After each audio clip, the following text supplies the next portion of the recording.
Wow. What an incredibly pretentious intro.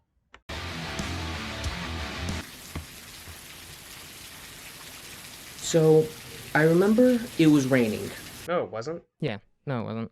I don't know why I said that. Anyway, I remember it was Pierce, Lincoln, and I, the three of us. We just had dinner at Whataburger, and we're kind of just shooting the and talking about girls, as we do.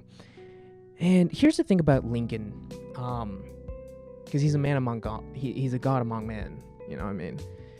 Pierce and I always look up to Lincoln. Like, that's the thing.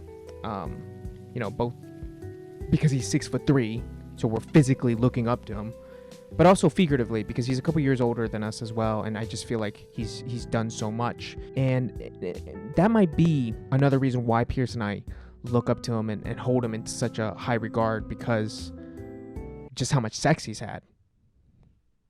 Like, so much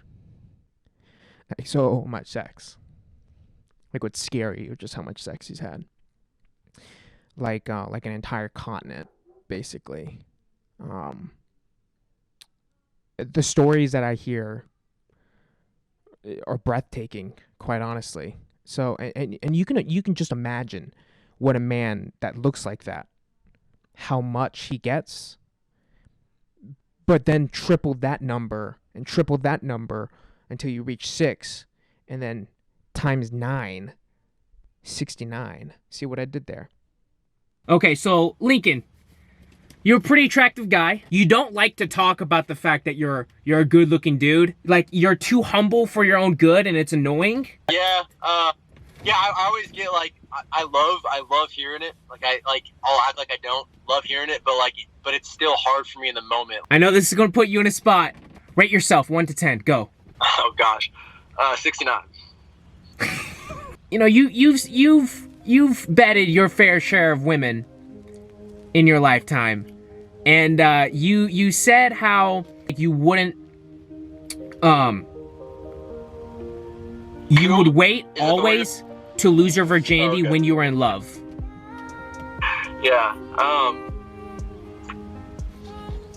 It's I remember we were talking about, yeah, and I remember what I was saying is I've never had sex as good as the sex I had with someone who I was in love with. Mm-hmm. That's one point. And that's just one thing that I do think on, and I think it means something.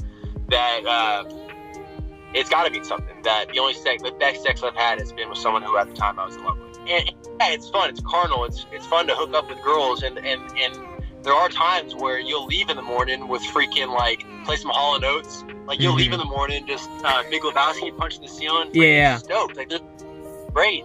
But then when you do that for a year, without any long-term connections past the second date, I remember telling you, to be candid, I got to the point where I couldn't finish unless I was looking the girl in the eye, and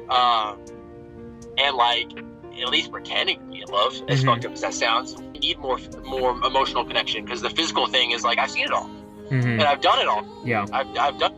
Yeah. It's another girl, and it's a new thing still, but there has to be something different than just an ass is an ass. Yeah, I feel like, Lincoln, I feel like you were just about to get onto this saying that I think Pierce and I laughed at. It was like you got so numb to it that you almost felt like with any girl that you got with, it was like you were f***ing meat. I do not recall saying anything so misogynistic. So what I meant by that was, and that is what I said in my whatever alcohol I had in my tub I poured it in there. We were there for 4 hours. It was a great time. Yeah.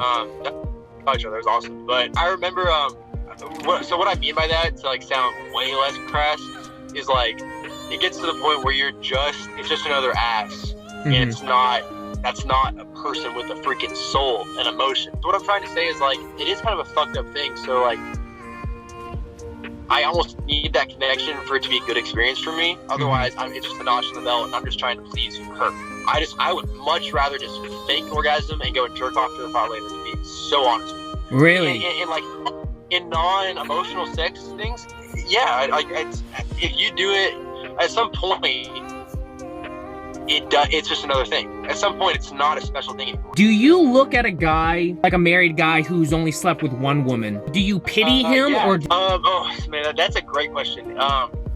I admire them like crazy Really? because I can't imagine the honeymoon like sex.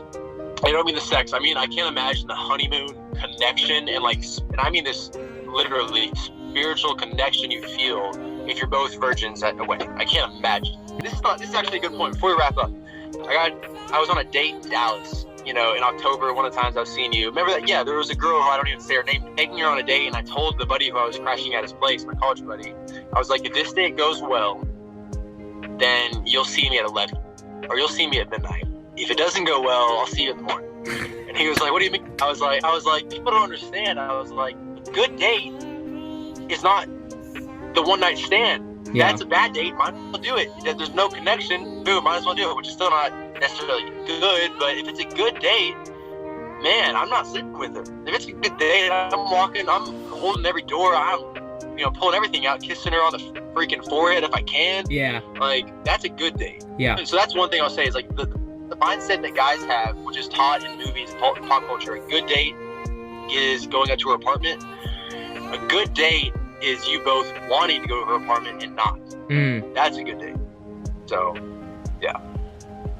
When it's ready, I'll send you the link first so that you can watch it and then approve everything.